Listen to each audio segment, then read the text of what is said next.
Away, alone, alost, unloved, along the river run, past Eve and Adam's, from swerve of shore to bend of bay, brings us by a commodious vicus of recirculation back to Hout Castle and environs. We move in circular rhymes and rhythms. Life moves in a spiral that is always either ascending or descending. The individual's job is to notice in what direction they're moving so they can consciously choose what happens next. I say individual because groups or nations can't perceive truth. They can only follow stories and narratives. It's been said before that human beings aren't rational creatures in pursuit of the truth, but are rather fundamentally a storytelling species. We find it easy to project our thoughts, ideas and ideologies upon the natural world. And when these stories detach from natural law, we find ourselves in the realm of insanity where psychopaths dwell. Only an individual can become self-actualized, so we find ourselves trapped and surrounded by an ever-growing population of imbeciles lost in mimetic idiocy. For the individual to become self-aware, it requires them to look in the mirror and see the pain of the reflection cast upon the world. Reality often mirrors our own inner thoughts, as within, so without. But the masses only run programs downloaded from the dominant cultural forces of their time. These people are the midwit cowards who are too terrified to self-reflect, lest the entire edifice of their lives collapses. Human beings are a mimetic and tribal animal. They learn through copying and imitating, a feature that has served them well in primitive societies. But now the human tribe refuses to see the obvious truth that their society does not belong to them, but has been engineered and captured by malevolent forces that seeks to process them into a post-Christian, post-human society. In this strange new era, the artist finds themselves inexorably drawn into the political realm because there is no art without free speech. I would rather spend my time writing fiction and drawing and painting and making music than making polemical proclamations. But the human world has gone mad, and the individual idiosyncratic artist outside the mimetic morphic resonance of the corporate culture that passes as our civilization today can only point and say, "Can't you see the emperor has no clothes?"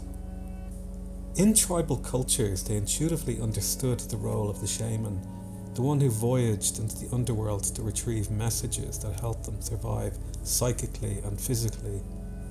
Their job was to point to the storm on the horizon when it was still a whisper. There's no shamanic role for the outsider in the modern world other than the artist, and our fallen culture can only process art as a consumer product surrounded by the halo of celebrity. We struggle to even comprehend what an artist is beyond the psyop money laundering of modern conceptual art that causes every ordinary person to be instinctively repelled by its lies and ugliness. The artist can only point out that Cassandra was never popular in school, but was always proved right. For those individuals who find themselves questioning the madness of crowds and their current progressive fantasies, they are often accused in return of desiring a retreat to imaginary Arcadia, a distant golden age of a pre-electric world where we danced at the crossroads beneath the supervision of Rome. Well, I can only speak as an unreformed black sheep who grew up in the sprawling suburban spread of South Dublin and the Ireland of the 1980s and 90s. I never experienced the original culture of rural Ireland or the tight feeling of Dublin's old working class communities. I experienced the cultural emptiness of those flat suburbs newly built on land that had previously been empty fields that spread into the garden of Wicklow. Suburbia was a new modern wasteland, a place devoid of history, connection and community, a place populated by Stepford wives and their damned children, who would go on to open their veins to an invasion by the body snatchers. Suburbia is a place that produces characters like John Lennon, Syd Barrett, Ray Davies, and David Bowie. People who dream dreams into existence from the subconscious stories of their childhood, or the merging and mangling of pop culture, the simulacrum of life found in Hollywood movies and rock and roll, were conjoined into a living imagination to roam free in.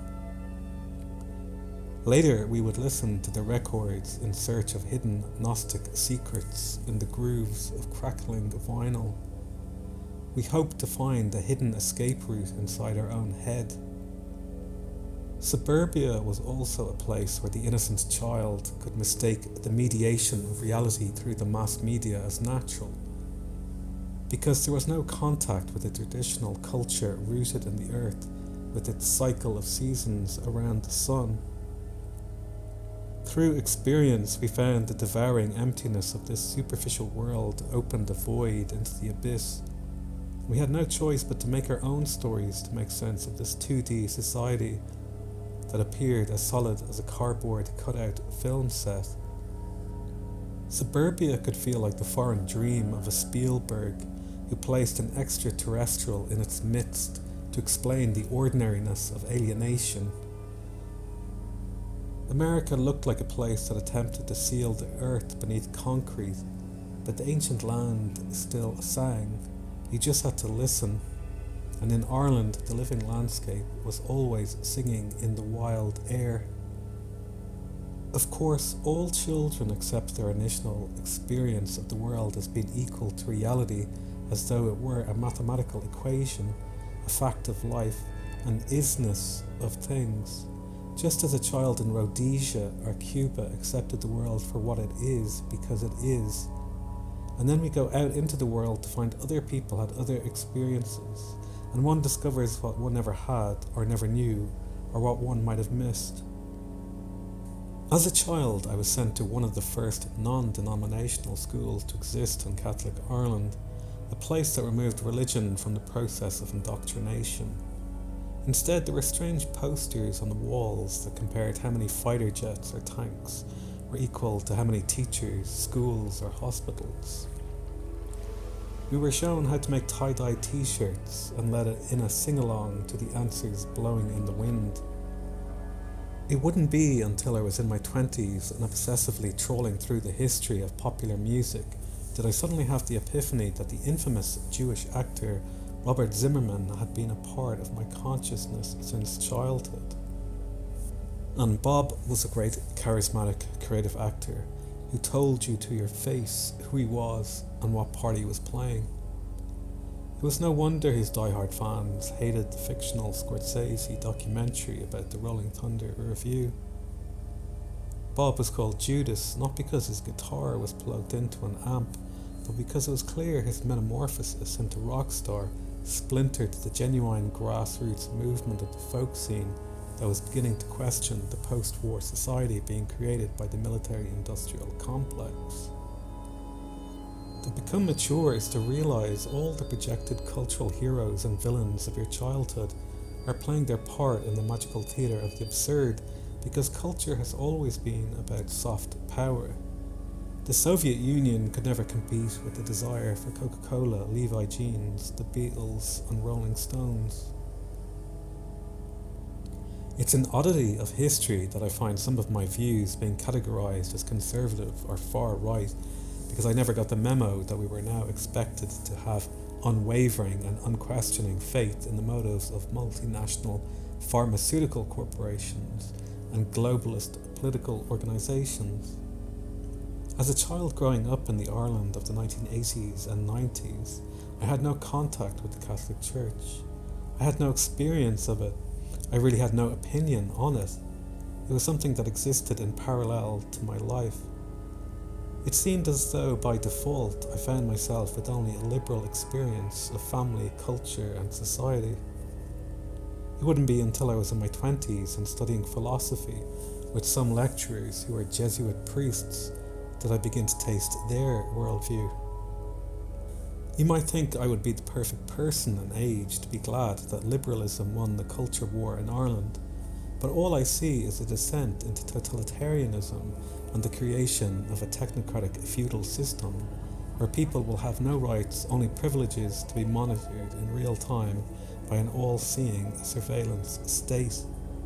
A place where everything in society is run by a public-private partnership, so the government may not force you to wear a mask to enter a business, but the supermarket or airline will. I always thought the merger of the state with corporations was the definition of fascism, but in EU-topia the foundational myth has always been that those on the right led the world to slaughter and genocide, while those on the left saved civilization so people comfortably sleep on as the technocracy is built. For those of us who enjoyed reading history books as a teenager, much to the chagrin of my teachers, I could only point out that both the Nazis and communists were both left-wing creations. The difference was Nazi Germany allowed people to maintain their private property and national identity, while the Soviet Union demanded the supremacy of the state in every aspect of life. But have no doubt they were both socialist experiments made by the globalist banking cabal, most likely intended to destroy one another and leave the British Empire as the dominant power. Of course, it seems it didn't quite go to plan, with the exception of the creation of Israel that had been gradually worked towards since the end of the 19th century. An artificial creation that has been like a knife wedged in some bleeding ley line of sectarian sacred oil that has guaranteed never-ending conflict. A conflict that of course has absolutely nothing to do with Ireland. A few years ago, when I was feeling cool and walking past the old school, I saw a gigantic rainbow flag flying over the building, and I could only shudder. Whenever I see people waving rainbow flags, all I see are mindless zombies waving swastikas and hammer and sickles.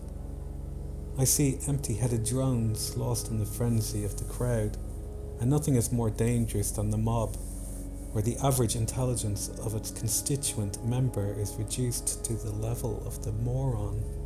Propaganda and indoctrination is where it all begins, the telling of a story, a narrative about who and what we are, where we came from and where utopia beckons, with only another million dead in a ditch the price to pay.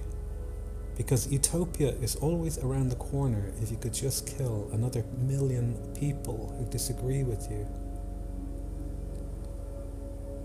All education in the West is nothing but indoctrination. It begins with just the simple act of training people to sit still at a desk in preparation for their future in a corporate cubicle. Education in Ireland has been nothing but the betrayal of Patrick Pearse, who saw the tragedy of Irish children being processed into the mindless subjects of the British Empire. Now we process them into the conformity of worker drones for globalist corporations and institutions. My primary school was so progressive we were treated to visits by Garrett Fitzgerald, Maeve Binchy and inevitably Bono, who all called to pat us on the head for breaking our connection to the land and its history. You might think I have fond memories of this era and unique place, but I really don't. The teachers were as mediocre, disinterested and neurotic as anywhere else. I'll never forget a teacher physically attacking me because I always made jokes about everything we were instructed to copy. The man just snapped and assaulted me in that most progressive of places. They revealed themselves as always being no better or enlightened than anyone else. Teaching was always the refuge of the small-minded and mediocre midwit who wanted to send you out into the world as a person more limited like them. I remember other children asking me what religion I was as they prepared for their communion. I only understood religion as being something called Christianity. I stopped going to church as a teenager because it felt like such a cold and dark place. Nobody was bothered to take the time to explain what it meant, what it symbolized, what it pointed towards, and what truths there were to discover in your sleeping heart. I only understood it as another adult place that was attempting to shape my mind. As ever, the black sheep finds its way through childhood and adolescence with a combination of their own intelligence, creativity and intuition, matched by the bored indifference of adults who half-heartedly attempt to indoctrinate you. Any remaining programming was rejected, as it was clear from the point of adolescence onwards that most teachers were clueless beyond their set reading material. There was no reason to trust or respect the authority of adults that came from the threat of fear and violence. To loathe oneself was only to interiorize the trauma. The early lessons that were learned were that 1. People don't like it when they realize you're more intelligent than they are, and 2. People value being in a group more than being a unique individual. In secondary school, I first experienced the group mind and the NPC. Of course, the majority of children were Catholic and believed in God as instructed, so I thought of myself as an atheist in a contrary sense, because clearly none of these people were spiritual or enlightened beings. I didn't really understand what atheism was. All I knew was that rote learning and repetition would never bring you to the golden path. Growing up in that era, all the cruelty and violence I experienced came from the hands of the state. All my worst experiences came from being forced to interact with teachers, nurses, doctors, and civil servants. The endless ranks of the mediocre in jobs they couldn't be fired from, and in roles that freed them from any consequence or accountability, because they were just doing their job and following orders. The majority of doctors are either midwits or psychopaths. All I can say is that despite the best efforts of Ireland's socialised healthcare system, the HSE, I'm still alive. In America, people can't believe that in Europe you can go into an emergency room and not end up being bankrupted. Yes, we pay far higher taxes, so we all have equal access to garbage. Our socialised healthcare is utter garbage, staffed by psychopaths, midwits and idiots, and is now gradually descending into the quality of a third world system. When you look at the history of the 20th century, you find over 100 million people were murdered by their own governments, and people somehow believe they want or need more government interference in every aspect of their lives. Every year brings a new sickening advertising campaign from the Irish government attempting to place itself in between your eyes and reality, and attempting to convince you every micro action you make could possibly be racist, misogynistic or homophobic, so you are never at ease, always in tension and always at the mercy of needing to download the latest software update. I remember the divorce referendum happening in the 90s without understanding its significance. It seemed like it was one of those things that made sense in the modern world, but it was a harbinger of a post-Christian Ireland arriving upon the horizon. We always like to congratulate ourselves for our progress without pausing to think what changes we were actually enacting and what the consequences will be. Divorce is always a terrible thing for every child, but is now just another lifestyle choice for the consumer to make. When the Lisbon Treaty arrived with its desire to conform our unique people into a political, economic and military bloc, I voted against it. When we were asked to vote again, I accepted that there was no more legitimacy to the democratic process and never voted again. I don't accept anything that has happened since as having any legitimacy. It became clearer by the year we were all being processed into the future on behalf of psychopathic oligarchs that had all politicians in their pockets. The only purpose of government was now to enact legislation that corporations wanted. Now Ireland would be nothing more than an economic zone, a geographical region for the exploitation of multinational corporations and the settlement of migrant populations. When the referendum on gay marriage arrived, one could only wonder why gay people needed or wanted to get married. The purpose of marriage was a social and religious union being recognised by its own community, where people would do their best to raise children. If gay people needed the same legal protections to inherit property or pay less tax or whatever, who could care less if the law needed amending? There was nothing to object to, but to call it marriage was a deliberate act of cultural vandalism and deconstruction. So we found the appeal of virtue signalling yet again overwhelmed the normies with the desire to be perceived as modern by the rest of the world. We've lived through an era where women have been convinced abortion is healthcare rather than the murder of their unborn child, a human right that takes away the rights of the child. I can accept that there are circumstances where an abortion may be necessary, but what we see in every country that legalizes abortion is that in time it begins to be used as a form of birth control.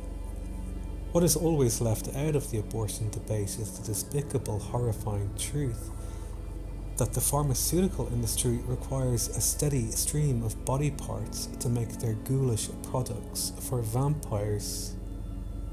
These babies are carved up for profit. As above, so below do the parasites that be view human beings as cattle, the same way the ordinary person sees a cow as food. They view the human race as a biological resource to be managed for profit. And as we continue this descent into the abyss of a post-Christian world, they presume our organs belong to them unless you go to the trouble of opting out. And one can only wonder what kind of other list one's name is placed on in opting out of this horror. This is the new vision of cradle-to-grave death care, where you will be processed through the system according to your economic worth to the ruling class. Organ donation has become another virtue-signalling psychological operation preyed upon the naive, gullible and innocent. What they don't tell you is that to remove someone's organs, the person needs to be alive. What they do tell you is that the person has brain death, a meaningless term designed to put you back to sleep. Let me ask you this.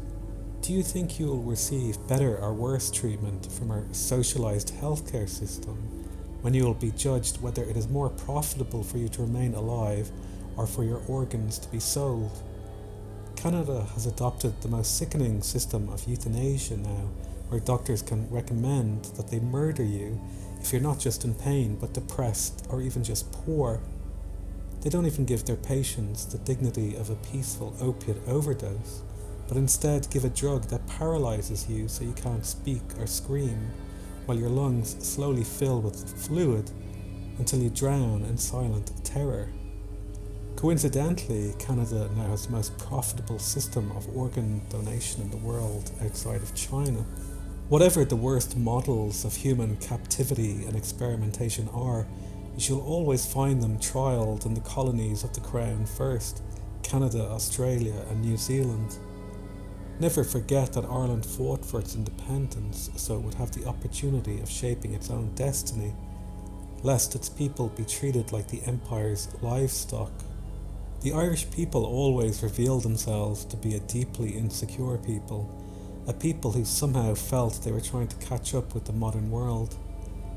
Anybody who watched The Late Late Show over the years, from the time of Gay Byrne to Ryan Tubridy, could only wince at how every American and British actor was pleaded with to say how much they liked Ireland on their whirlwind junket to promote some corporate junk.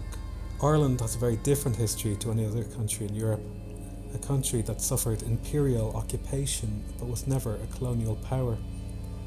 A country that stayed out of World War II and played no part in the foundation of the post-war settlement that evolved into the EU over many decades. There were even those who felt some embarrassment that Ireland hadn't fought alongside the Allies when it was probably the greatest accomplishment of the Free State to stay out of the war. Would it really make liberals happier if a division of Irishmen had been machine-gunned on a Normandy beach? One only has to look at the contemporary culture and population of Europe and the Western world to see all those millions of Europeans who died in World War I and World War II died for nothing. There is no honour in dying for the bankers, as truly all wars are bankers' wars. Anyone who volunteers to fight for the West today is nothing more than a mercenary for the central banking system, which demands to own all the world's resources. In the 90s, Ireland felt like a young country that was being recognised for their unique creativity, with Eurovision, Riverdance, Roddy Doyle and Father Ted joining the conversation of popular culture. We wanted the world to know what we had to offer. We wanted to be cultural equals to the old imperial powers of Britain, France and Germany. But beneath the surface, people somehow felt unworthy in some twisted subconscious trauma that could never be drowned in drink. The Republic of Ireland was born out of a terrible beauty.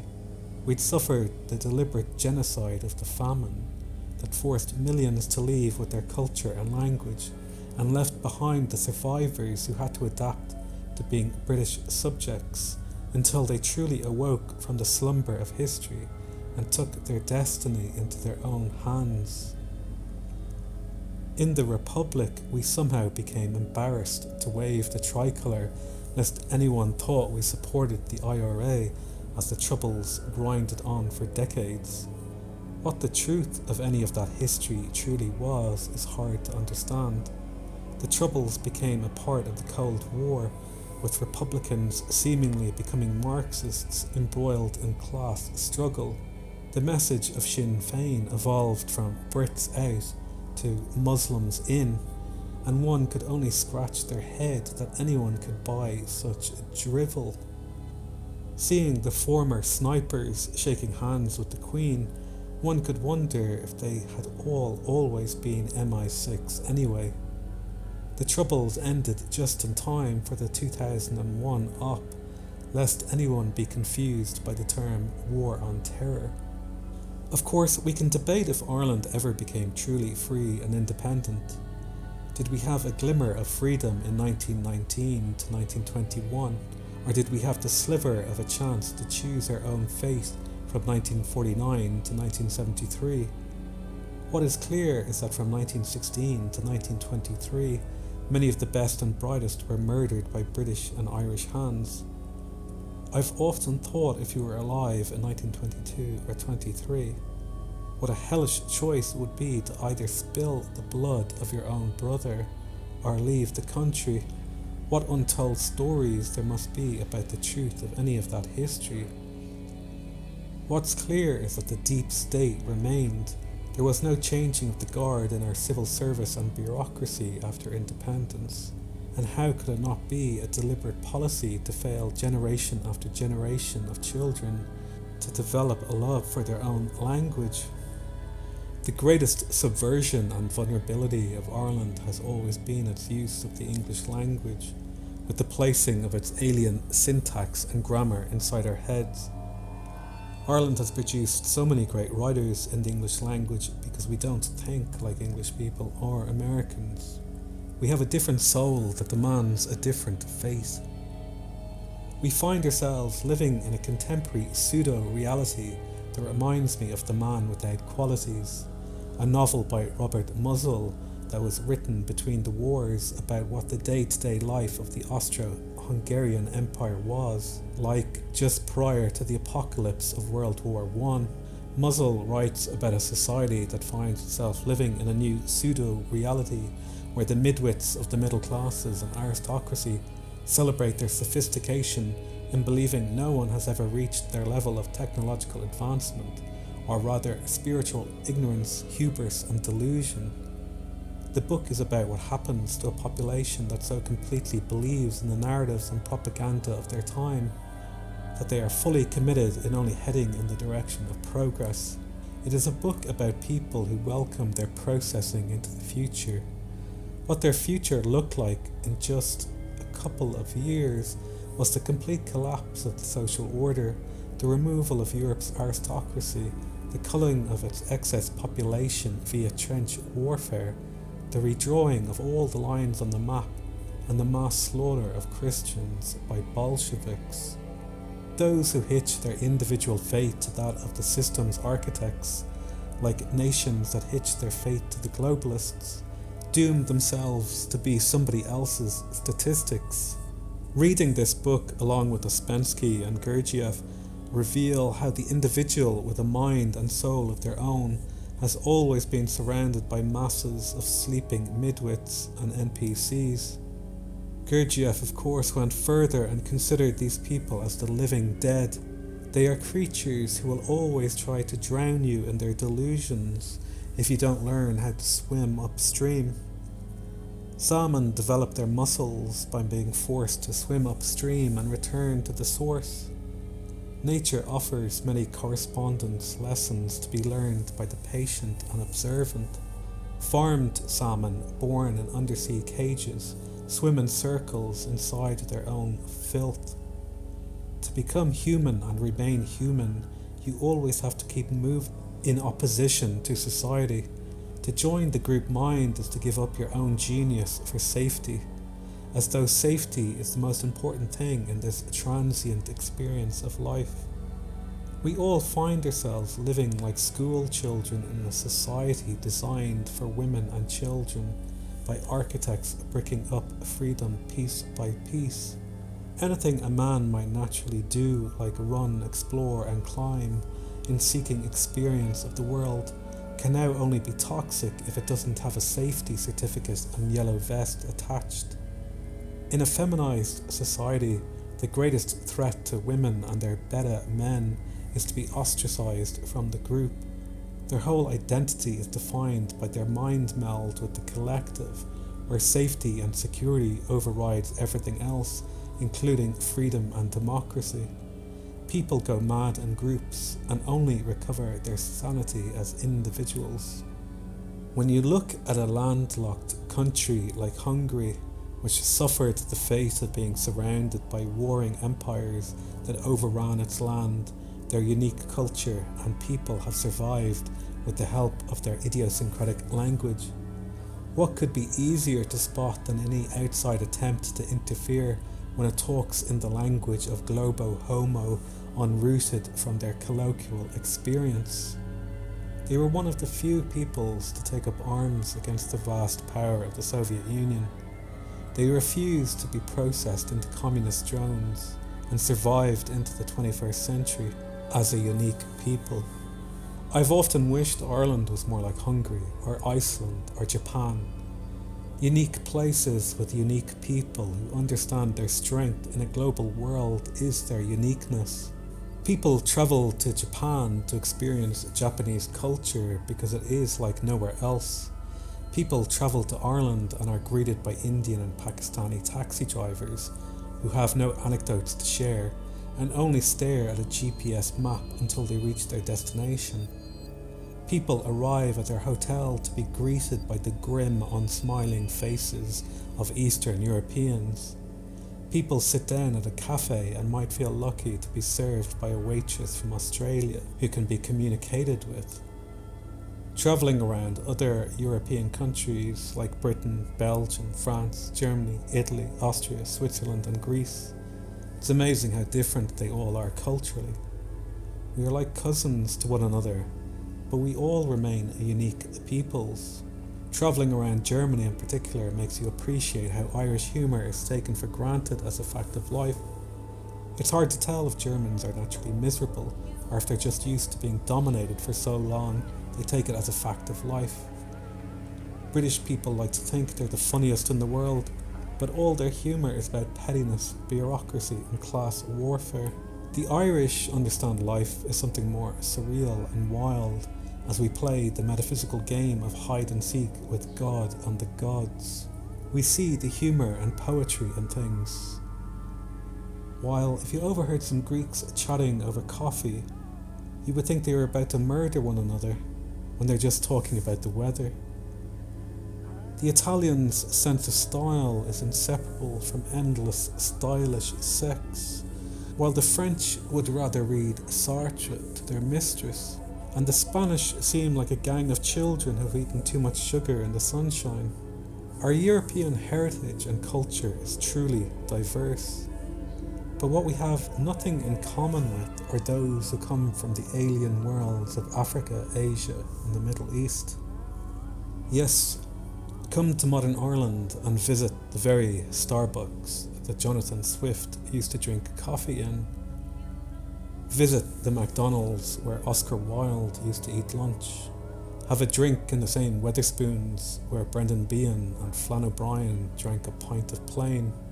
Perhaps buy lunch in the very Tesco Express where James Joyce wandered in circles, and end the day with dinner in KFC where Samuel Beckett scribbled his name on the toilet stall wall.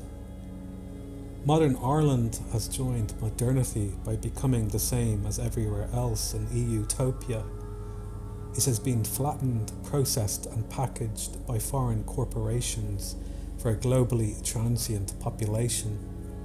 All that remains visible of old Europe is its churches and cathedrals, with its ancient architecture and landmarks far older than the entire existence of the United States. Europe has turned into a museum to visit, while its street culture descends into the grime of the Third World. Sometime around 2012, Ireland seemed to suffer a silent coup, a quiet colour revolution. Obama came and patted the little people on the head for accepting their absorption into the new transnational corporate empire.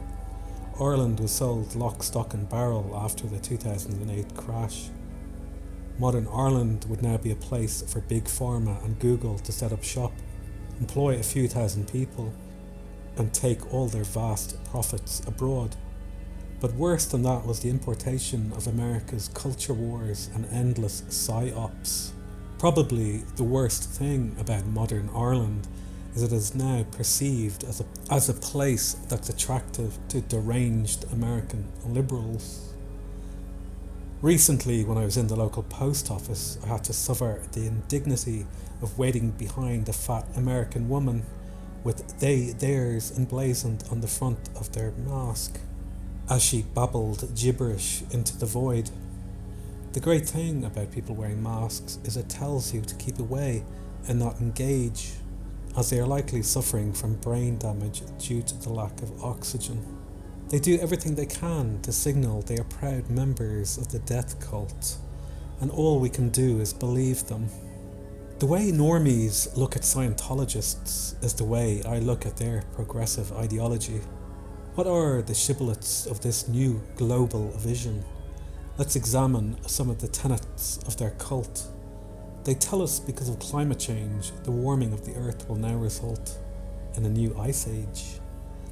Yes, whether the weather is hot or cold, baking or freezing, there is an emergency due to the effect of human industry releasing carbon.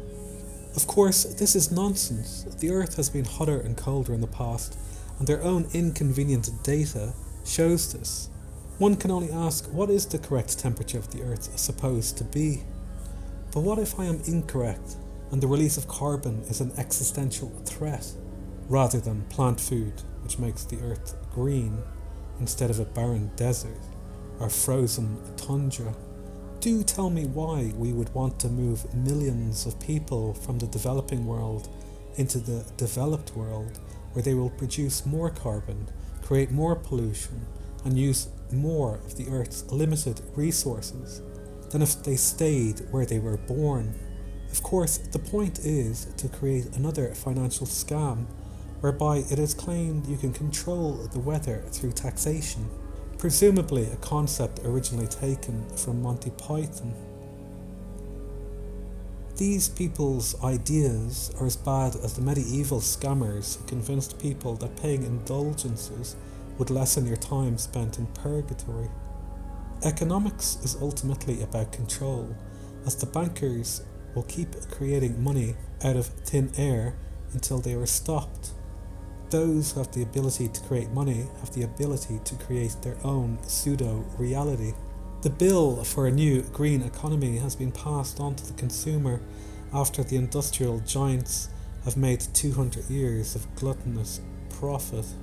From the 1950s to the 1980s, people used to get their milk delivered in glass bottles and their food packed in paper bags. Then it became cheaper to offer plastic bottles and plastic bags, and then somehow we find the consumer is asked to pay for a plastic bag at the checkout because somehow we are at fault for destroying the planet. This is an attempt by industry to cheat their karma and take any financial hit. There's grotesque manipulation and psychological warfare preyed upon the innocent children of the West. They've been convinced not to reproduce out of expense, dread, guilt and doom, while they were replaced by citizens of the Third World who come to our lands for a free handout and reproduce another 10 children to be housed and fed by our taxes. The reason the consumer has accepted so much nonsense is because of the stories, the fantasies we're told, and how we are good little people to be patted on the head for believing their lies. We see the total failure of wind and solar energy to power the grid in other countries, yet scramble to catch up and repeat their failures in Ireland because it looks good. There is always more money to be made by grubby hands grabbing onto the latest schemes. The entire environmental movement is a disgusting lie. The endless talk about climate has removed all the genuine concerns people have about industrial pollution from the conversation. People talk about being green while wind turbines kill millions of birds with their blades, and underwater vibrations destroy whole populations of whales and dolphins. These green people are repackaged Bolsheviks who care nothing about the natural world. These are people who chop down forests to build carbon capture units, people who clear swathes of the rainforest so jet-setting dignitaries can go to conferences rather than talk on Zoom. Presumably, they need to meet in person for access to young boys, girls, drugs, and brown envelopes full of cash. In Ireland, we see all our roads and routes being destroyed by bicycle lanes. We see town centres turned into pedestrian-only zones so the old and disabled can get stuffed. We now see the mindless middle classes taking their children to school and library on a bike with a carriage, where they would all instantly die if struck by an errant vehicle. They're happily signing off on their children's future to be that of an Asian peasant toiling in a field. They'll own nothing but the hope of having the privilege to rent an electric bike. As much of the West slowly awakens from all the lies that have been spat in their face, the Irish are always paddy last. They're clutching their rainbow flag, Ukrainian flag, and face mask close to their bosom, as the rest of the world is sick to the teeth. We're always determined to do the wrong thing as long as we think everyone else is doing it. We never dare to plot our own course. It's always debatable about who are the dumbest people in Europe. English people like to comment online that the Irish are lost, while every Irish person is glad they're not living in England. The Swedes seem suicidal in their altruism that basked in a high-trust society that left its door open to wolves. The Polish often seemed demented in trying to be the West's lapdog, barking at the East, but I suppose everyone in Europe can agree they're glad not to be Ukrainian. Poland and Hungary, though, have so far resisted mass immigration and gay marriage, which makes it clear Ireland didn't always have to be so compliant. There's nothing the money-grubbing merchant class in Ireland loves to tell you more than the reason some minor repair or adaptation costs a fortune is so we're in compliance with the EU. Ireland is a country that never had any philosopher kings. It was a place always mishandled without care or affection by the merchants, publicans and landlords. We just like to imagine we valued the arts, that we were the land of saints and scholars, unlike the reality of snakes, sociopaths and globalist sycophants that had captured the public space.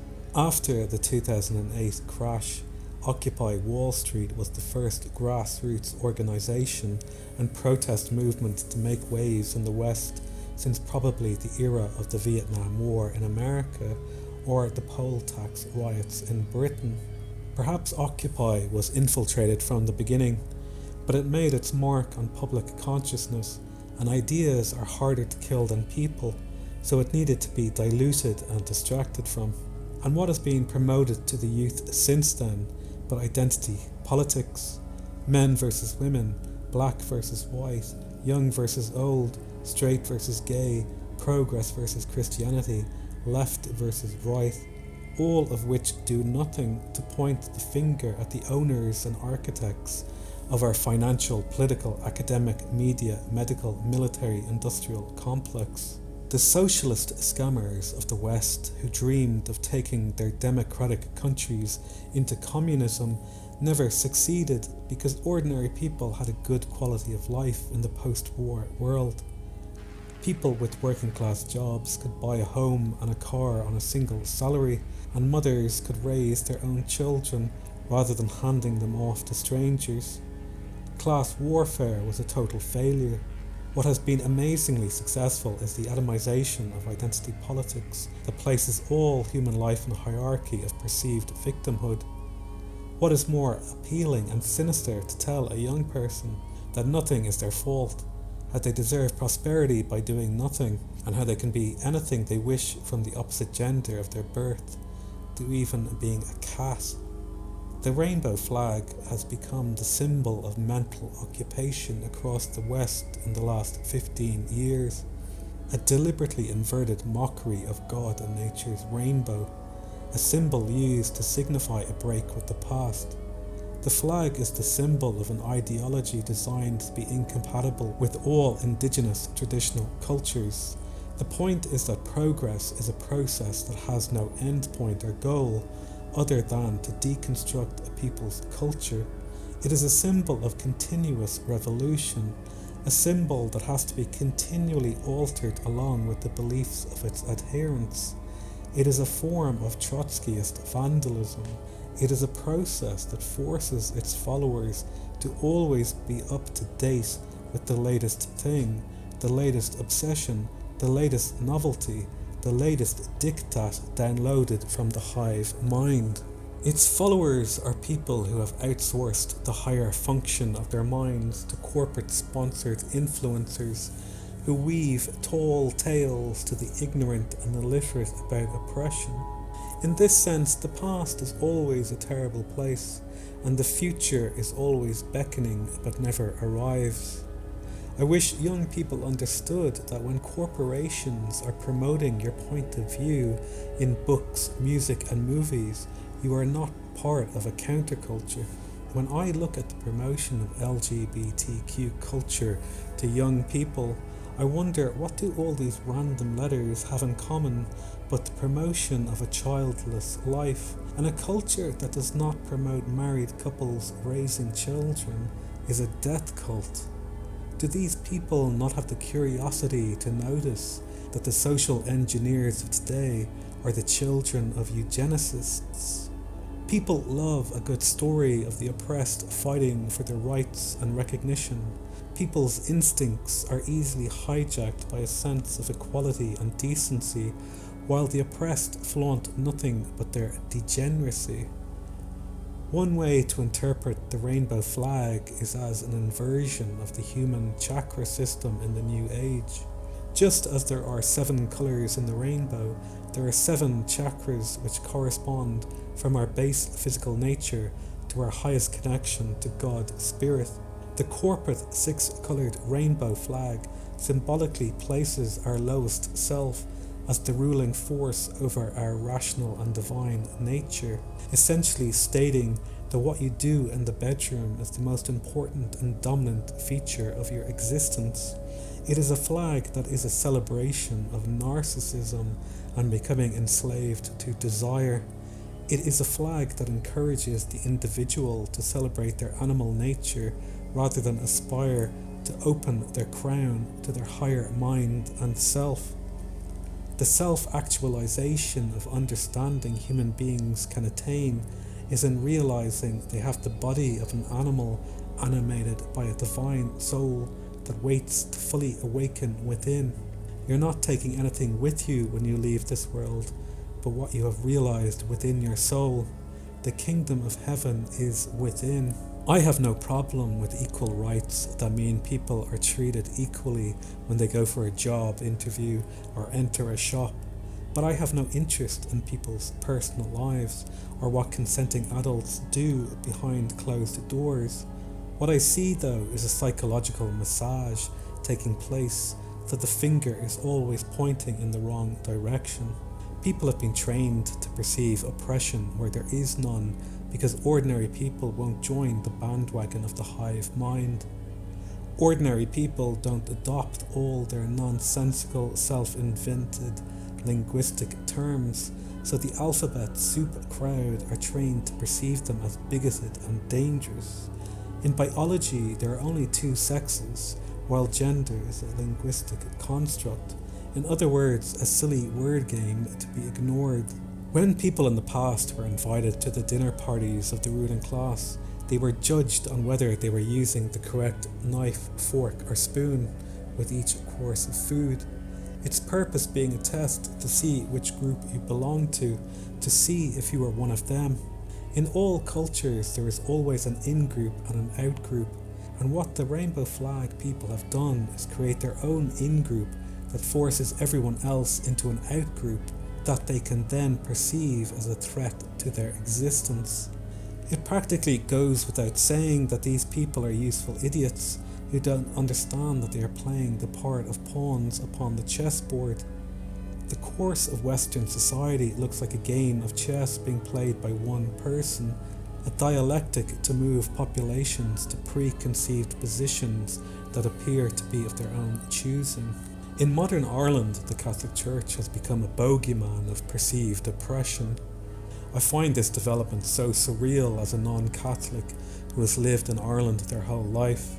In the 1980s, there was no Catholic priest chasing me down the street, forcing me to go to Mass. There was nobody questioning me why I was playing Super Mario Brothers or watching Terminator 2 on my friend's satellite TV. I remember the Ireland of that time as an easygoing, friendly place where you could walk home on your own from school and spend an entire summer's day from dawn to dusk making your own entertainment without any adult supervision. We ran wild in those days. We were fascinated by the new technology of 8-bit and 16-bit video games, but understood they were novel distractions. It was still more fun to run in a park and climb trees and rocks and live out the fantasies of your mind in the real world. In retrospect, it was a gift to have an all-analog childhood before the arrival of the internet and mobile phones. We can see now how digital technology gradually creeped into all our lives as it acclimatized us to new pseudo-realities. It began for many people when they rebought all their favourite music on CD. I grew up in parallel to the phasing out of vinyl and cassettes for CDs. A new CD was so expensive, around £20 or punts, that you treasured it. For a long time, the only CDs I owned were Achtung Baby, The Best of Thin Lizzy, The Best of the Doors, Electric Ladyland, The Velvet Underground and Nico, Sgt. Pepper and Magical Mystery Tour. These were treasured possessions that I knew inside and out. Albums I played a million times on headphones and never got bored of. I rarely bought any contemporary albums because the latest songs were always in constant rotation on MTV. It didn't feel like I needed to own them in a premonition of the streaming world. Midwits love to scoff at the idea of there being a discernible difference between digital and analog music, without understanding that the signal to your ear, brain, mind and soul is fundamentally different. The same information is present in its digital or analog form, but the sound is not the same. We're born with analog ears and souls. The difference is both biological and spiritual. Digital extracts the information and leaves the soul behind. People rapidly replaced their classical vinyl records for CDs because they essentially believed in the story of progress. To continue listening to Beethoven and Bach on vinyl was in some sense a rejection of the modern world they couldn't fathom. When I became fascinated with the history of popular music, I began seeking out vinyl because I wanted to hear how the original artist intended it to be heard and how the original audience heard it. I was blown away. A great record lets you close your eyes and easily imagine the bands in front of you in a recording studio or concert. Digital music makes it more glossy and bright, brings out details you hadn't noticed or forgotten about, perhaps making things clearer for aging ears. But it's like the vivid digital upscaling of old movies that reveal things you weren't meant to see, like those wires holding up the invading alien spaceships. On those original classic records, the music is much more like a warm, soft focus, but with a vibrant power that can rattle your ribcage like a good live show. We see with every passing year how the past is updated, coloured in and made into a super high definition image. Thanks to the miracles of technology, the Great War now looks like a smeared cartoon simulation, and the Beatles reveal themselves to be waxwork dummies. In 1995, George Harrison was bemused to recall that so many gay boys were their fans when the Beatles played in Paris. Now he just remembers they were boys. Even the dead aren't entitled to their opinions anymore, lest they offend us. The eternal cry of the midwit is, what does it matter? Because they always accept what authority gives and grants them. Their lives only exist within the guide rails of the theme park ride. They live their lives as food for the moon. They only know how to react and are placed in a constant reactionary whiplash as they experience life as a roller coaster ride where the social engineers play their nervous system like a piano. If you only exist in reaction and never act, you will never spiritually mature to use the cosmic gift of free will. All media, which is now always connected to the internet and only accessible by streaming, will be continuously updated, rejigged and re-edited so as to always be up to date visually and ideologically. Everything will be remade for minds cultivated to have a synthetic attention deficit disorder. This will also make every old movie and TV show so slow as to be deliberately unwatchable to the youth, so there is nothing to learn from. The true records of the past will only be held by those few cranks who own the old tapes, DVDs, records and books. AI will not only turn the past into fantasy, but will eventually rewrite everything to be smoothly contained within the approved narrative. How long will it take for every YouTube video to be silently recast and the YouTuber's image and voice to be cloned in support of war, jabs and immigrants? At the moment, our modicum of free speech is being used to train AI models and sort everybody into a box marked submissive or subversive. What is happening now is that we are becoming cocooned by all the digital inputs that are preparing us for a meta pseudo-reality, an unreality of digital representation, a manipulation of the organic mind to accept its fusion with technology. It all leads to Homo Borg genesis. We're being acclimatized to an all-digital world without pausing to reflect what is being lost. The only analog culture in the future might be made by those who play their acoustic guitar to an audience of a few friends. The future can only be local and organic for those who want to remain human and their mind free of external outputs manipulating their nervous system. The future counterculture looks more like people trading homemade fanzines and cassette mixtapes than Facebook, YouTube or TikTok. Reading the consensus of drivel on Reddit is headache-inducing, with its up and down voting ensuring only the official narrative is allowed. It plays its part in the smoothing, smothering, equalizing mediocrity of the modern world, free of characters and eccentrics. On those occasions when I've been foolish enough to look at Reddit, it beggars belief the nonsense that is written about the recent past. The place is infested with far-left progressive Bolshevik jackbins who know no history beyond their murderous politics of envy. I read one lunatic's drivel about how in the 1980s men could legally rape their wives in Ireland, and wondered in what sick dungeon of their mind did they imagine this was a part of anybody's normal experience. Everyone on Reddit seems to argue that all of Ireland's problems are due to how conservative the country is. I see a country in cultural collapse due to the depravity of moral relativism, nihilism, and progressive ideology unhinged from natural law. So much is made about children were abused and neglected in the past, and I agree any crime against a child is a terrible thing. I wonder how then do we accept that it is in any way beneficial to mutilate and abuse our children today? It is as though the more society goes mad, the more incoherent public life becomes, and coherence can only then be retrieved by believing the insane words of the essential scrutinizer. You have to believe in this thing called progress, otherwise you would perceive all the crimes being done to us and all that is being lost from the old world as we're forced to squeeze into a box of conformity to exist in the new. I think it's quite obvious that in the past the Catholic Church was infiltrated by Bolsheviks and perverts so they could have access to children, and now we live in a different culture. The Bolsheviks and perverts look for jobs in the education system so they may have access to children.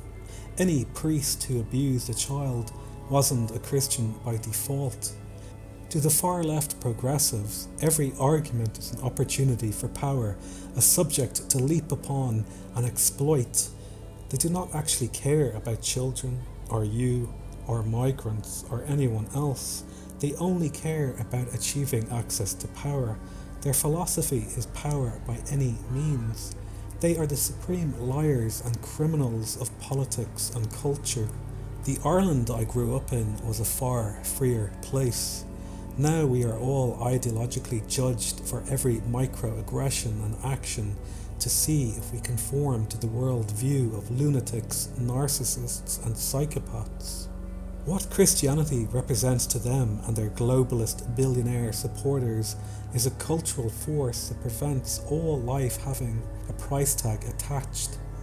They want a paranoid transactional society to be built in its place, where we interact with one another on the basis of privileges that are given and taken away according to your submission to your master.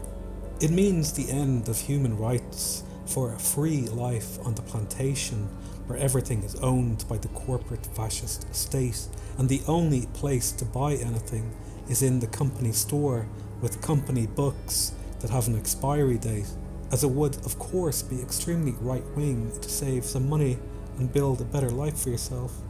We're all meant to be equally miserable, mediocre and poor. A philosophy designed to appeal to people who don't want to do any work on themselves. They're people who have externalized all their demons and traumas upon the world because they are cowards.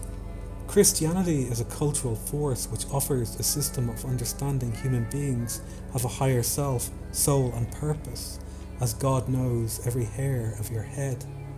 The argument goes there can be no God, or only a God of cruelty and wrath when terrible things happen to innocent children. I can only understand this world we're in as a closed system that has been set in motion by a force that exists outside its rules, perhaps some sort of unmoved mover. What Christianity does is respect free will, but we're told all religion is the same. All mad Abrahamic stuff imported from deserts into the peoples of Northern Europe who dwelled beside the living abundance of streams, rivers, forests and mountains. From what I can tell, Christianity wants you to convert out of your own free will so you may save your eternal soul with the knowledge of a loving God, while Islam demands your total obedience in an all-encompassing political and social system of submission where non-Muslims have minimal rights and women none. Of course, Judaism doesn't demand anything from you if you're not Jewish, because if you're not Jewish, you're not a human being, as one can only be Jewish if you have a Jewish mother. Christianity, with its churches and cathedrals, can be interpreted as a toxic control grid, one which seeks to place an image of guilt in your mind for social control. I think what's clear post-Sniffles is that a percentage of human beings have always been NPCs, and most of the rest are midwits, and these people need to be instructed what to do. They are the sheep to be led by the shepherd through the valley of death. For a time I explored what it might mean to have a pagan identity, as I'd always felt the connection to the living land, the forests, rivers, lakes and mountains that spoke their own non-linguistic poetry. What I discovered when I went down the rabbit hole was that every pagan I met in Ireland always revealed themselves at some later date to be a Mason obsessed with Kabbalism and driven by a sectarian hatred of Christianity. The end point of that journey began when to go any further meant reading the Lord's Prayer backwards. The individual's hero's journey comes to understand that you need a personal relationship to God, spirit, nature that speaks back to you in dreams, signs, symbols and auguries. The individual forms a mystical understanding while society needs religion to be cohesive. Without religion, you get cults of every description, including atheism. People are taught to believe anything and nothing rather than seek truth and beauty. The cults of the future will be filled with the disaffected who are convinced they live in a simulation. What we see now is a celebration of ugliness and perversion. It is the attempt to convince the young that your physical liberation is not your spiritual degradation. Sex, drugs and rock and roll all reveal themselves to be nothing but a Dionysian siren song to enslave you to the bondage of your physical desires. Christianity is a cultural force that points to the eternal truth and beauty of your soul, that we are but passing through this world, and our duty is to truth, not economics or materialism. It is a force that values human life as a precious gift, not a commodity or resource. The parasites that be demand it be destroyed, so humanity may be fully tagged, traced and sold without objection. They want the financialization of all life on Earth to be placed on the eternal digital record of the blockchain. For all the flaws and faults of Christianity that found itself used as a pillar of power by the self-proclaimed royal elites of Europe, it was a cultural force that understood natural law always surpasses fantasy. You can always ignore reality, but you can't ignore the consequences of ignoring reality. Natural law grants the hot girl a job as a cheerleader or dancer or Grand Prix grid girl. The ugly soul of the progressive can only respond by taking these jobs and opportunities away, so we may all be equally miserable. These people project their ugliness upon the world because they don't have the courage to look at their own shadow on the wall. They seek to remake the world in horror because they won't do the inner spiritual, emotional and psychological work to become truly themselves. They'd rather remain shuffling in the herd. All they do is offer their bodies as more human power for oligarchs and dictators to abuse. Looking at all this nonsense, I always feel people's anger is misplaced and pointed in the wrong direction. I think more people should be angry about having their future stolen from them, the future to raise their own children evaporating. Since the end of World War II, human beings have been eating an ever more processed diet that is poisoned with industrial chemicals that are endocrine disruptors. The water supply is tainted with everything from fluoride to birth control pills to antidepressants. People have been neurotically trained to complain about not having their fetishes recognised instead of complaining that they have been systematically poisoned for decades. There may have always been gay people in the world, but it's the first time in history where a gay population has been chemically created to help reduce population. Yes, a crazy conspiracy theory right out of the barking mouth of Alex Jones that can be laughed at, or it could also be the point that inspires someone to spend 5 minutes researching the scientific reality of what endocrine disruptors do to human biology. Of course, I wait to see at what point it becomes a conspiracy theory to suggest that the Georgia Guidestones ever existed. And what about those straight couples waiting longer and longer to have children before making that big decision to buy a dog? I used to joke about people having dogs in prams until I actually saw it in front of me. A woman crossing the road and pushing a dog in a pram. I find myself wondering if they expect their dog to visit them in the retirement home. Yes, another temporal marker to take note of. We've reached that point of absurdity in the behavioural sink. The mouse utopia, another reality to research for those whose curiosity remains intact.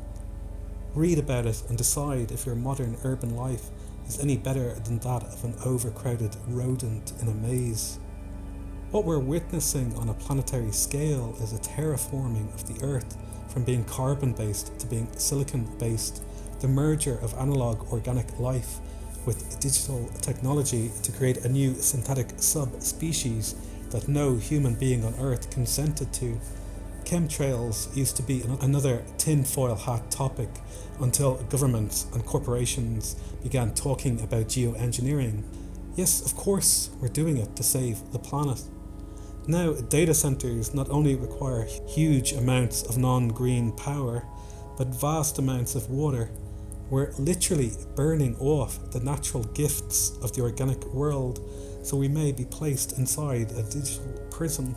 Their ultimate vision is to turn the green garden of Earth into a grey plastic purgatory silicon sphere where the elite shall live limitless lives in a meta-reality where all their sickest fantasies can be enacted in a holodeck that never ends.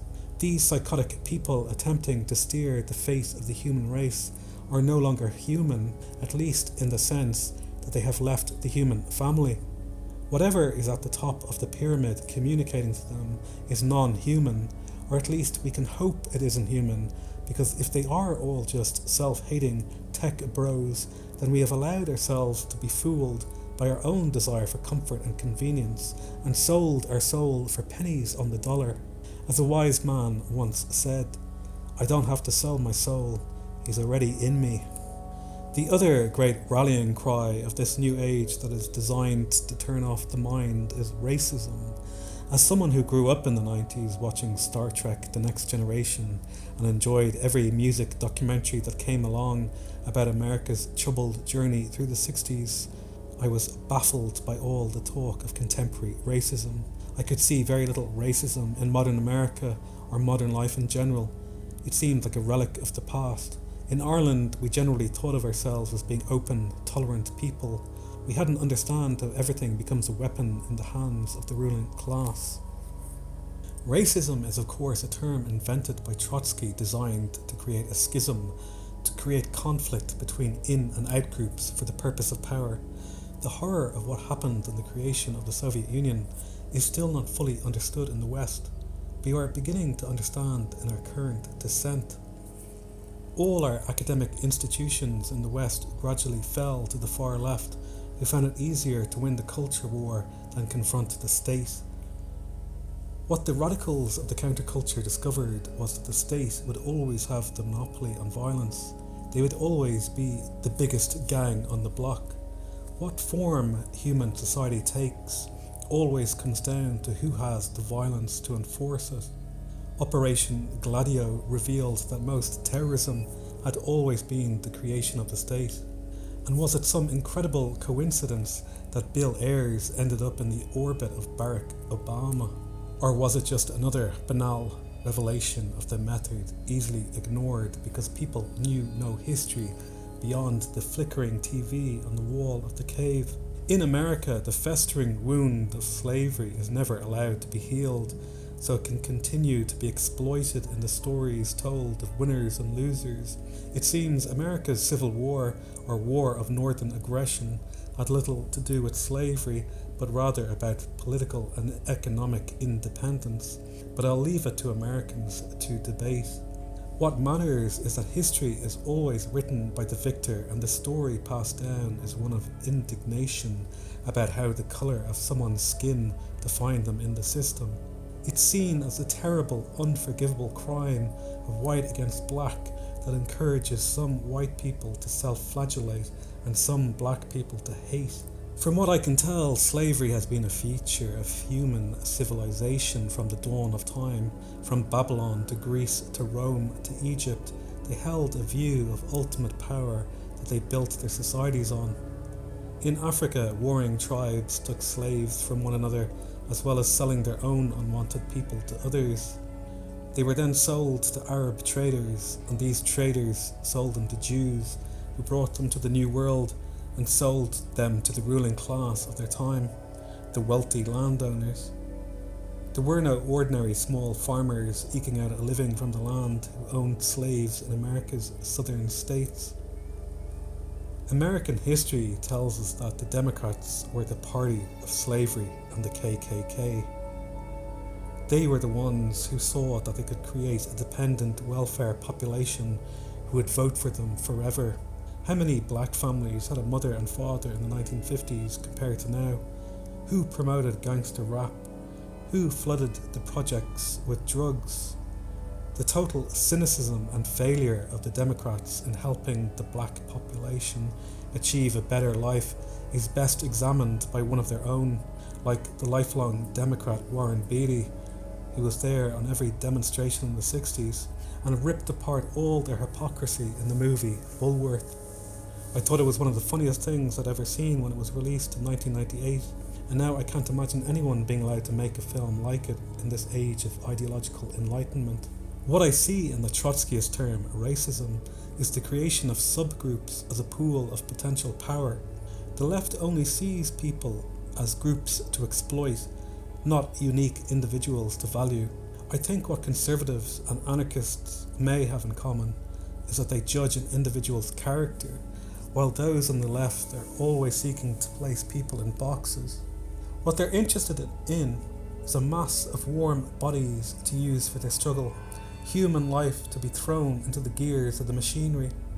It's comical to watch white liberals being interviewed about how black people can't be expected to have an ID to vote, and then watch black people being asked about how hard it is for them to get a driver's license. The unanimous response of the black people being interviewed on the street is, "What the hell are you talking about?" There is no one more racist than a liberal. It's all a struggle designed to place a different ruling class in charge, a different set of oligarchs.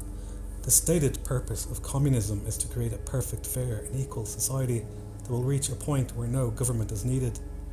No seat of power in human history has ever voluntarily surrendered its power to the people. It is the worst fantasy being sold to the stupid and innocent that those who live at the top in luxury will join them in grinding subsistence poverty. All government is exploitation, and all government is murderous. As Uncle Joe said, one death is a tragedy, a million is a statistic. And that is all you are when you come into any contact with the arms of the octopus, from school to healthcare to the military. While back in Ireland our knowledge of slavery came from raiding parties that captured entire villages and took them to North Africa, we also knew the stories of those who were forced to go to the New World as indentured servants, people who were often treated worse than slaves, as slaves were seen as having a greater economic value. These are things we're not meant to think about or discuss, because it does not fit the narrative of victimhood that places black above white and the third world above the first. If our genuine desire was for justice, peace and harmony, we would understand how all cultures and races have committed crimes and atrocities against one another in the friction of their alien cultures rubbing up against one another. Instead, there must be a hierarchy of victimhood, and indigenous people must all be infected with psychic guilt to accept contemporary alien colonists without resistance. It's important to state that all people are indigenous, and all people are being trapped within the machinery of the elite's systems to process them into the future and turn the vibrant creativity of human life into a grey mass of energy to be used like a mere battery. All indigenous people have the right to self-determination, and that includes the tribes of Europe. We have just been trapped in this machine for so long that we have mistaken its construction as reality rather than a creation of the 0.1% that is projected upon the natural world. We've somehow fallen asleep and believed the propaganda that our civilization is the crown of creation, when it is merely the demented dream of psychopaths who envision a radioactive world of endless frequencies invisibly cocooning us from nature. Their vision is humans connected to the grid and powering 666G from their synthetically altered cells. The worst reality of this vision is that it is unwittingly supported by all the system's midwits who believe they are intelligent and sophisticated people for believing their master's voice is benign. In the Soviet Union, when the evening news came on the radio and TV, people would go out and walk their dogs. They knew the other people they saw out and about having their constitutional stroll were people like them that didn't watch the news because they knew it was all propaganda. The West has fallen so far that ordinary people don't grasp everything they're watching and reading and consuming is propaganda and psychological warfare from the corporate fascist state. In Europe, everything we hear about America is from the point of view of the Democrat Party, and nobody blinks at how this part of the military-industrial complex is entwined with all the liberal political parties of Europe and their corporate mass media. I mean, what exactly do you think you are watching in every episode of Curb Your Enthusiasm? When you look at which countries had the highest rate of uptake for the Depop jab, you see it is all the most liberal Western nations, and when you look at which countries had the lowest, it is inevitably the former Soviet states and the nations of the Third World, people who learned through bitter experience not to trust authority. This lesson has been forgotten in the West, with the endless soft soap massaging of their higher mind. People in the Third World could see with their own eyes what happened to their children after a visit from Bill Gates. In the West, we just see all these different people as poor and uneducated, while in reality what they are is not fully indoctrinated. People in Ireland, like other European countries, like to pride themselves how educated they are with so many third-level academic qualifications. These people can't see that they are indoctrinated servants of the system.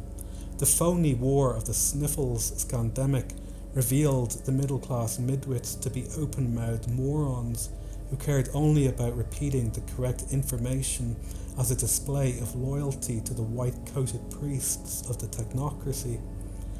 Anybody who had the mildest of curiosity about what was unfolding understood very quickly it was all a ludicrous pack of lies. I waited in vain to hear the name of Carrie Mullis or Luc Montagnier or Robert Malone on the mainstream news. There will be a reckoning for the murderous crimes of the scandemic.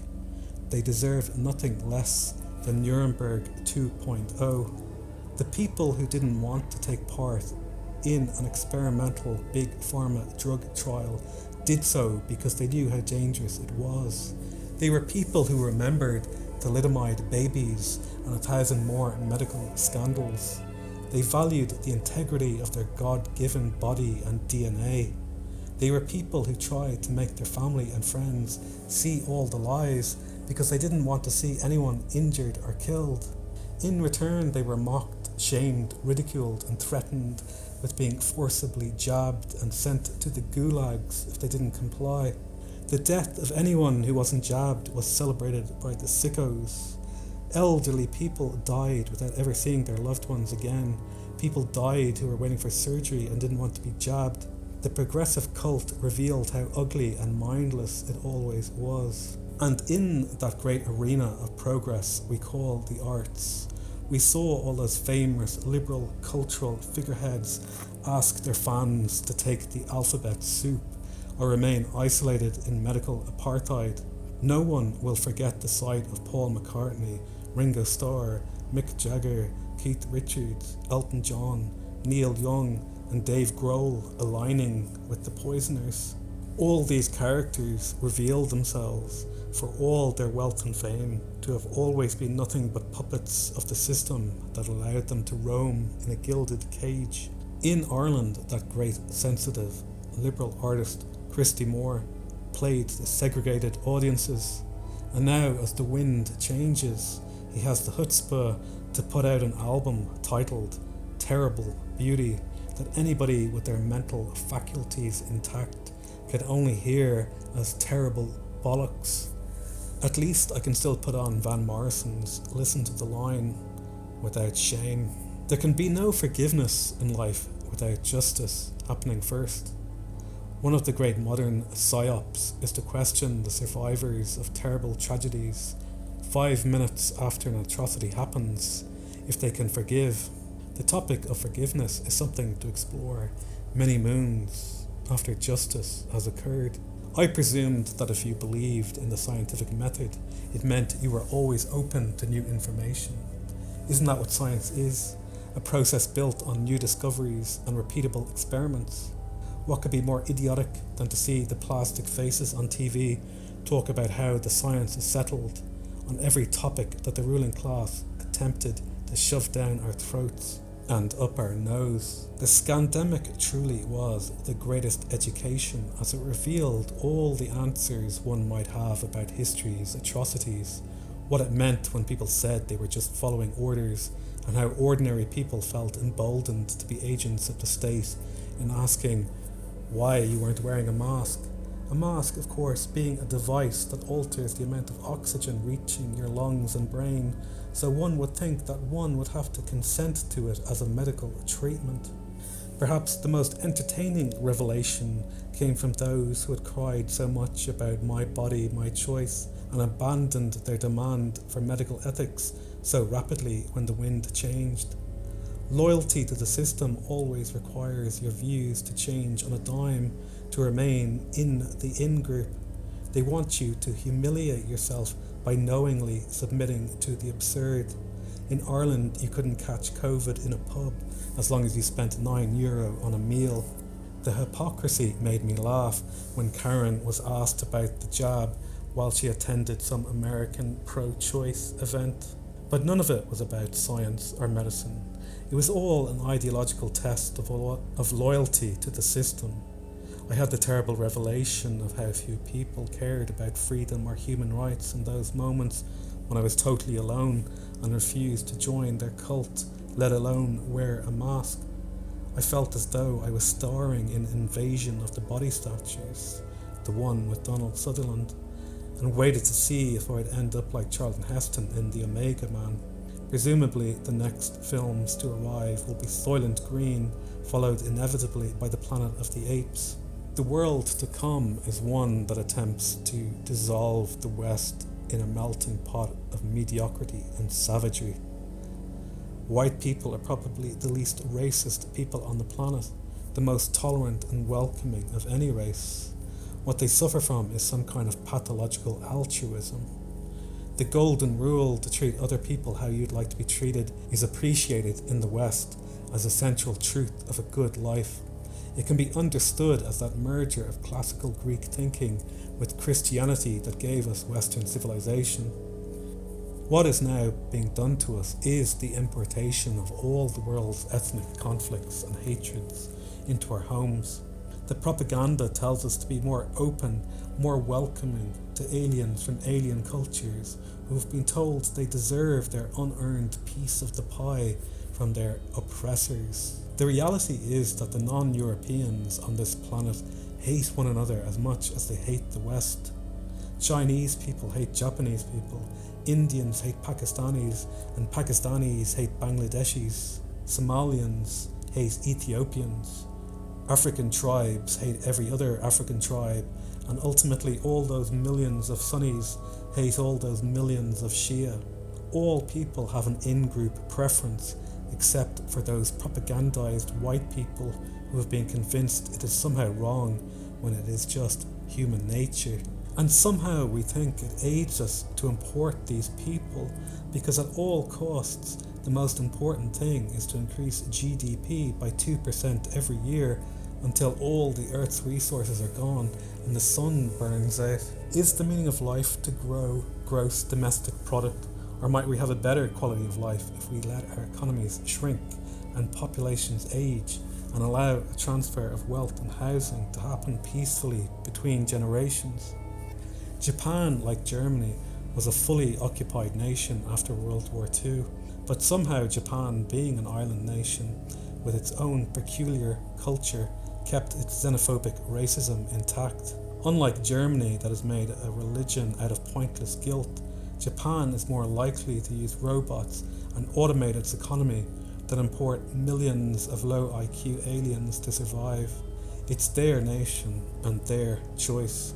Racism as a rallying cry of the far left is a hollow call for power. Racism is just about an in-group preference. Indian and African and Islamic colonists in Ireland align with their tribes. They give one another jobs, loan one another money, get married to one another's families, and reproduce their dysfunctional cultures on our ancient lands. They will never join Western civilization. We're over 100 years into the soft sculptural shaping of the mind with mass media culture. A line runs directly from Freud to Edward Bernays to one of the founders of Netflix, Mark Randolph. These people have always attempted to subvert us with a vision that only sees us as cattle. Our task in this life is to be human and prove it with the simple use of the word no. Somehow white people have been convinced that the world they inhabit is a meritocracy, and those aliens who join our system are playing by the same rules. My in-group preference is to be around Irish and European people, and that will never change because I have nothing in common with people who would take society back to the brutality of the Stone Age if they took charge of all our public systems. People from alien cultures think nothing of lying to your face if it grants them an economic advantage or a better job, or a job like a doctor or nurse or engineer they have no qualifications for. Muslims see nothing wrong with lying if they're speaking to a non-Muslim. One of the worst things to see happen in Ireland is the descent of our healthcare system into something only suitable for a third world culture. People will say, what does skin colour matter if you're getting the treatment you need? I'll tell you why. An Asian nurse will laugh in your face because they think you're making a joke when you're serious, and then think you're serious when you're just joking. This is because we do not share the same culture or experience. We do not share the same attitudes to treatment, or empathy, or compassion. We don't express our feelings about pain or discomfort in the same manner. And if you find yourself talking to a foreign doctor who you can't understand what they're saying, don't doubt they will respond in the most arrogant, rude and dismissive manner in having to repeat themselves to a mere white patient. These are people who come from authoritarian societies. They don't want to be like us. They don't want to join our culture. They come as colonists to reproduce their way of life on our soil. We're not all fools. Some of us understand what the words takia and izat mean. The fantasy of a multicultural society has been jumped on as a new source of political power as the far left has walked away from the heritage working class communities and aligned itself with Islam. They both see each other as useful idiots to attain their goals and are welcome to destroy one another. Yes, we're all the same. We're all one on this planet because we all know if an Irish family moves to Africa and has a child, then obviously that child is an African. And if that Irish couple moved to China and had a child, then of course the child is Chinese, right? If the midwit do-gooders want to help these aliens, then the best thing they can do is to campaign for free and fair trade with the developing world. We're not helping them by taking their nurses and doctors. We're not helping them or ourselves by filling up our council houses so they can have more children. Africa will always be filled with dysfunctional poverty. It's up to them to develop their own nations and create a better life rather than an empire of dust. The West should be helping the world with trade, not war and conquest. It's instructive to see how easily Russia helped to run the French out of Africa, who are still there exploiting the natives and demanding uranium from the barrel of a gun. How any Irish person can look at what the West did to Afghanistan, Iraq, Libya and Syria and think there is any argument for aligning with NATO is a dangerous fool. The West destroyed all the secular regimes that had kept the peace over their tribal peoples with authoritarian rule. Utter chaos has been deliberately created since 2001 to set a movement of alien people in motion, while at home society was quietly walked in lockstep towards a police state. The greatest anger should be reserved for the sellouts and traitors to their own people, who opened the gates of the city and threw away our future. Liberals love to tell you how the Irish went abroad in search of work, and yes, it's true, they did. They went to Britain, Australia, Canada and America to help build those countries. There was no social welfare, no free houses and no credit card. They helped build those countries from scratch in the new industrial age, and they went because they were forced to. Now the Irish government actually goes to Africa and India to encourage people to come for a free handout. Every migrant that comes to Ireland is stealing the future of an Irish child. They're stealing the resources of our land that we have mingled our blood with for 10,000 years. They take advantage of what we have built and all the taxes we, the people, have poured into the system for 100 years. The Irish who went to America and Australia went to an empty landscape that had to be made fit for human survival or they would die. The fate of the Native Americans and Aborigines was the lesson of what happens when a native people become a minority in their own homeland. They met brute power and were forced onto reservations to rot. What was done to them was a crime, as all colonisation is a form of genocide, and that is what we face again in Ireland. What the parasites that be want is war or civil war. What they are desperate to avoid is revolution or mass disobedience. War or civil war is the perfect excuse for them to rush through everything they want. Technocratic mass surveillance police state, where we are all prisoners beneath the panopticon, being prejudged for pre-crime, a place where spontaneous action against the state becomes impossible. More than that, war offers the ultimate excuse for them to tear up all social contracts, to pull down the Ponzi scheme and renege on all responsibilities of pensions, welfare and democracy. Western governments have placed themselves in a box of their own making, where they can only rule by the hobgoblin of endless self-created crises. The Irish mainstream media is wholly owned by these same globalist bodies. They just place a local face in front of the propaganda, so it's easier to imagine you are watching RTE instead of mouthpieces for the EU, WEF, UN and BlackRock. The BBC and CNN plays the same role for its viewers. Mainstream journalism is now nothing more than the reading of public relations statements on behalf of the 0.1%. In Ireland, we see the media encouraging young people to leave the country for a better life, while simultaneously telling us we need more economic migrants and we're not supposed to blink. If we lived in a world where we actually had journalism, then a question that might be asked is how much money from Saudi Arabia is being spent in Ireland, Europe and America on facilitating colonisation and the building of new mosques. Modern Ireland is like an episode of The Twilight Zone, where we have some 16,000 homeless Irish people, and at the same time we are giving free houses and apartments to newly arrived Africans and Indians. There are about 1 billion Chinese people in the world, 1 billion Indians, and more than 1 billion Africans. There is probably around 4 to 5 million Irish people in existence. We can't house, feed and give free medical treatment to everyone on the planet without destroying our own society.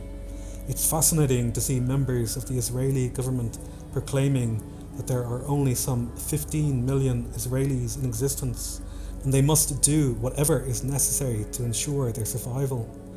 Do the 5 million Irish people deserve to survive? Ultimately, it is up to the Irish people to decide. Open borders means the death of Ireland. Population replacement is considered another extremist, far-right conspiracy theory when one can go to the UN's own website and read an article from 2000 titled "Replacement Migration, Is it a Solution to Declining and Aging Populations?" The normies, midwits and NPCs are so devoid of curiosity it's beyond them to even click on the WEF website or look at Klaus Schwab's book published during the scandemic, which is available on Amazon to read. These mindless people are so programmed that they worry about climate change because they're instructed to worry about climate change, but do not worry about mass migration because they are not instructed to worry about mass migration. I wondered during the scandemic if the government announced it was a requirement to wear a purple hat on a Tuesday, how many would comply? Of course, the working classes see the result of all these policies in their own neighbourhoods, so have awoken from the lies of the far left. Wealth allows you to ignore reality to a certain extent. It allows boomers to imagine they're still living in the culture of the 1980s and 90s, while Generation X can imagine they're living in the 2000s. What they all believe is the problems of the world are temporary and soon life will go back to normal. What they will be forced to confront in the near future is suburbia being colonised, and when they reach the stage of needing medical care and a place in a nursing home, they will find they're a disposable nuisance to be manhandled towards the grave by alien hands who care nothing for their well-being. We already hand off our own people with mental and physical disabilities to be cared for by strangers. What have we allowed to be done to ourselves? We used to be fascinated to meet people arriving in our country. We wanted to know where they came from and why they were visiting. Did they have an Irish grandparent or ancestor? Did they want to hear our music, language and stories? Did they want to see the poetry of our unique landscape? Did they want to know the Irish soul? Now I don't care who they are or where they're from, because I know they don't care anything about us. They're here to milk the cash cow. They're here to pinch the last penny from the bonfire of decadence before it all goes up in smoke. They've been offered a free ride to join the cannibal feast on Western civilization. The Irish people, in their simple kindness, opened their doors to the world, and in return, greedy aliens have walked in and shit the carpet. We've been told by our elected representatives that backwards nationalism has no place in the New World Order, and at the same time we are told over 2 million dead Ukrainians is a price worth paying for Ukraine maintaining its national sovereignty. We're also told that Russia is too weak, corrupt and incompetent to defeat Ukraine, and at the same time is a threat to Western Europe. We're told how many billions Putin apparently has squirreled away, and told nothing about how many mansions Ukraine's president and generals have around the world, from Florida to Italy to Israel. People who have a memory longer than the news cycle also might remember that Ukraine used to be considered one of the most corrupt nations on earth and was infested with neo-Nazis. But who can remember so far back to the ancient history of the 2014 coup or the ethnic cleansing of its Russian-speaking population, let alone the end of World War II and Operation Aerodynamic? If it turns out that Douglas MacGregor is correct and Germany's only possible future lies in withdrawing from the EU and NATO, it will be comical to watch Ireland's mediocre politicians scramble for anything to hang their hat on. Ireland always wants to be up to date with the world's nonsense and always ends up trailing last by copying the great powers. Mediocre people always want to be on the winning team.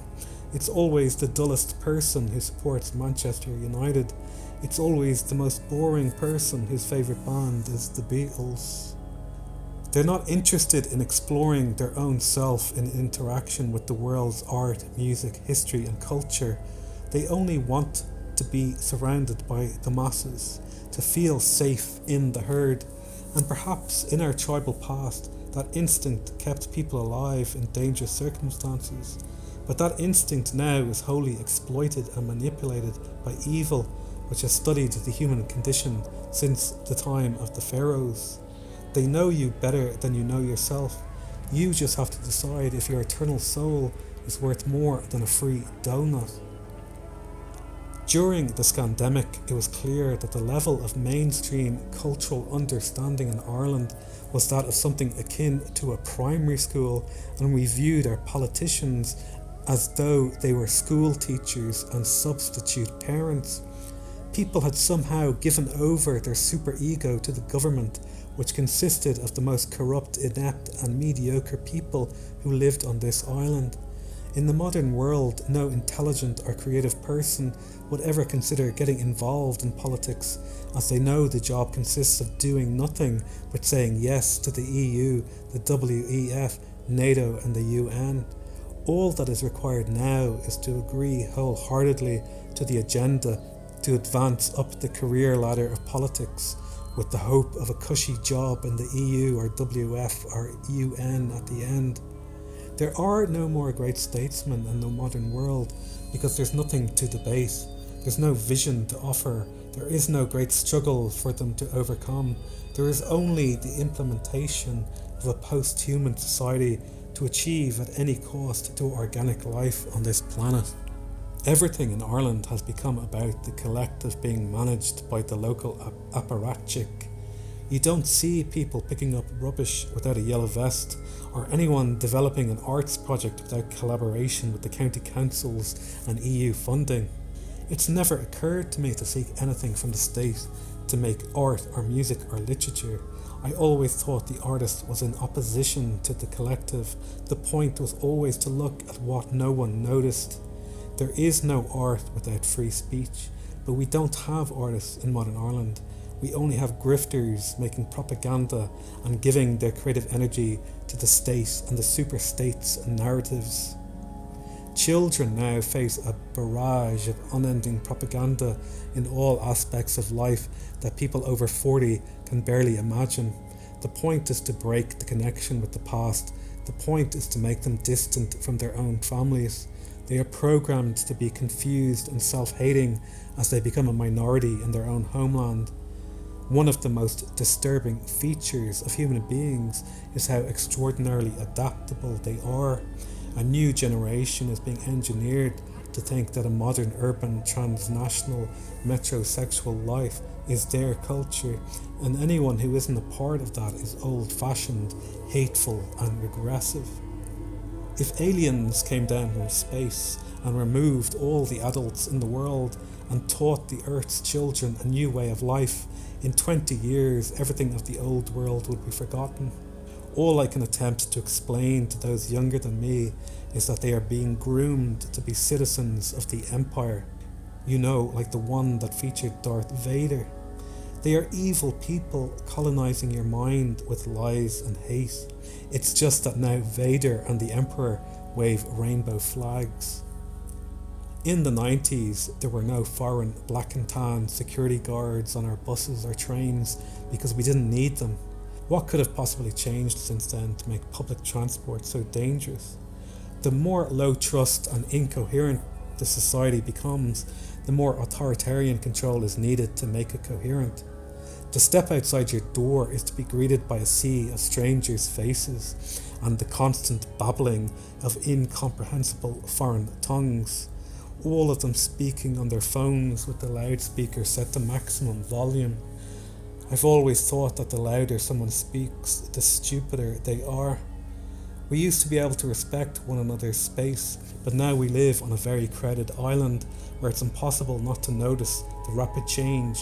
And because we are an island people, our fate doesn't have to be the same as the nations of the European continent. As I left the dream of suburbia, I travelled around the world, but always came back to Ireland because it was my home. I lived in middle-class suburbia and working-class estates. I lived in grotty bedsits and lived beside the sea. I lived in Dublin 4 and lived in rural Wicklow. I saw this country radically change so fast. I was amazed by the tolerance of the working classes. who always did their best just to get on with life and people. I was disgusted by the narcissism of the middle classes and wealthy who thought the meaning of life was to go to restaurants and to go on holiday. People who sold their soul and took the mark to go to the pub, football match and holiday in Spain are worthless. I was always the outsider wondering where this is all going, and finally the Irish have begun to awaken. Nobody knows how late in the day it truly is, but what happens between now and 2030 will be a history book for the ages, or a half-forgotten rebellion only remembered in song by homeless buskers who refused to get chipped. World War III began long ago. It was fought with silent weapons for quiet wars. The target was never other countries. The war was one fought by government upon their own people who just wanted to eat, drink and raise their children. Ordinary people could never fully conceive of the evil running free in the world because they had no real evil in their hearts, just comfort and apathy. One could hope to see Russia kick NATO in the teeth and collapse the whole edifice of corruption and blackmail that rules the West, but only a fool can't help but notice Russia's own headlong plunge into digital currencies, technocratic infrastructure, and doors being opened to Indian colonists. We can see a future where people could become so cold, hungry and desperate they accept any solution proposed. We see the quiet shift from a Green Deal to the necessity of data centers being built everywhere to run constant surveillance and AI. The lunatics at the top seem to believe they can create a singularity in imitation of God's omniscience, as though if a camera is placed everywhere from every angle, it can become self-aware and make life perfect for the self-selected elite. I think of the divine as experiencing everything from all points of view simultaneously, from the postman on the path to the robin redbreast in the hedge. I imagine all life is equal in God's mind because it allows it to experience all potential possibilities. I imagine to God all souls are equal, whether one is a genius or has Down syndrome.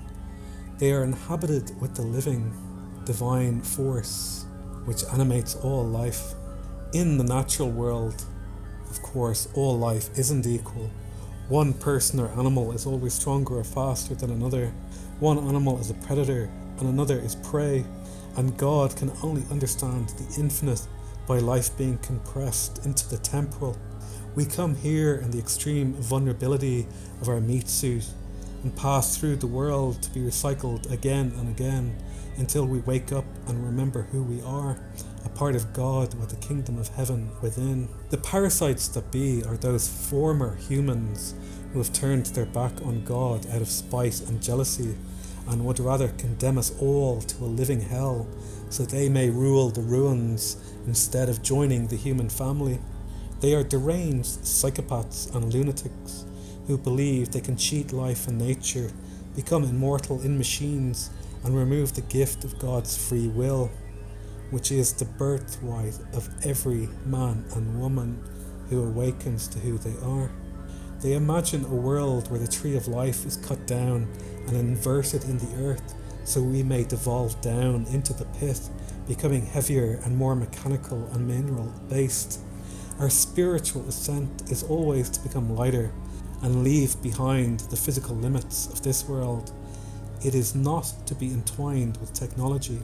To do so is to create a new subspecies copyrighted by corporations. I'm an artist, not a politician, and you may have no interest in politics, but politics is always interested in you.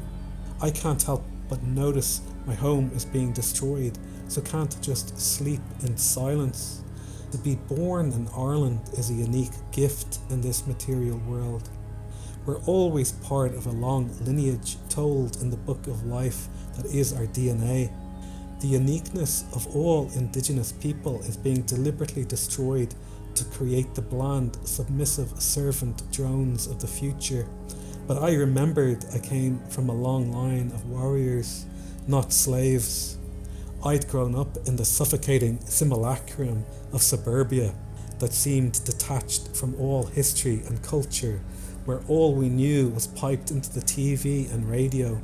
But we all have roots, we just have to remember to look for them. I realised one side of my family was Scottish and Protestant, and I had great uncles who went off to die in the killing fields of World War I.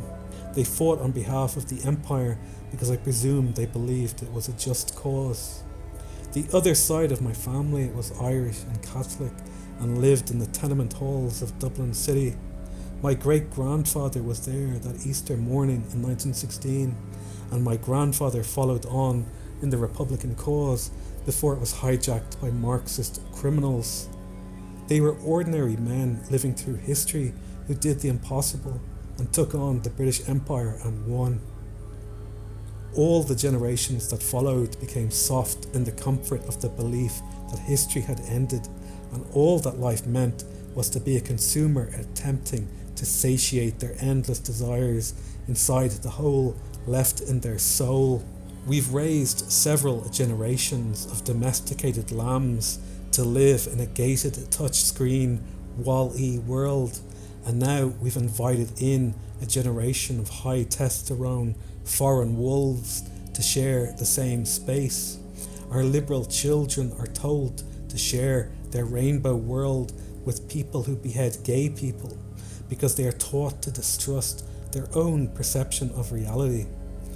To notice what is contrary to the Uniparty could only be considered hateful.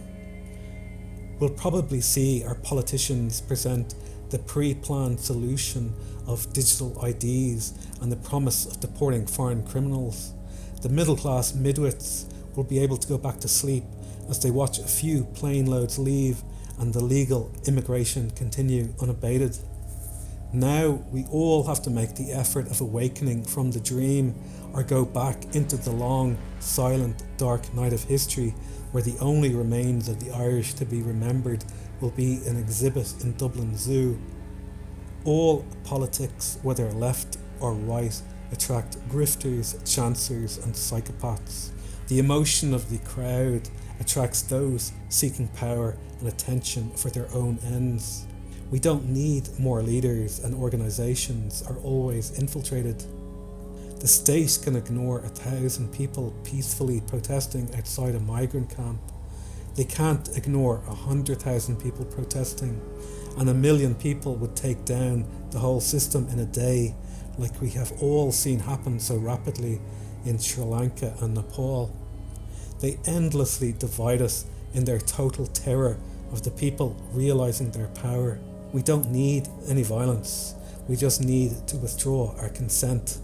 We need an open.org movement to agree to the basic principles and aspirations for the freedom of the Irish people to choose their destiny in this new global world.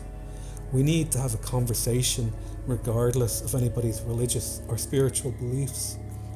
There is no voting ourselves out of this mess, as all political parties are part of the globalist Uniparty. I will stand with any man or woman who agrees that all individuals have bodily autonomy and their body belongs to them, not the state or any corporation. I will stand with any individual who agrees in the national sovereignty of the Irish nation and the right of self-determination for the indigenous people of Ireland to decide their future. And I will stand with anyone who believes in free speech, because I know as an artist there is no art without freedom of expression. The journey begins here. May the road rise with you. Erin Gobra.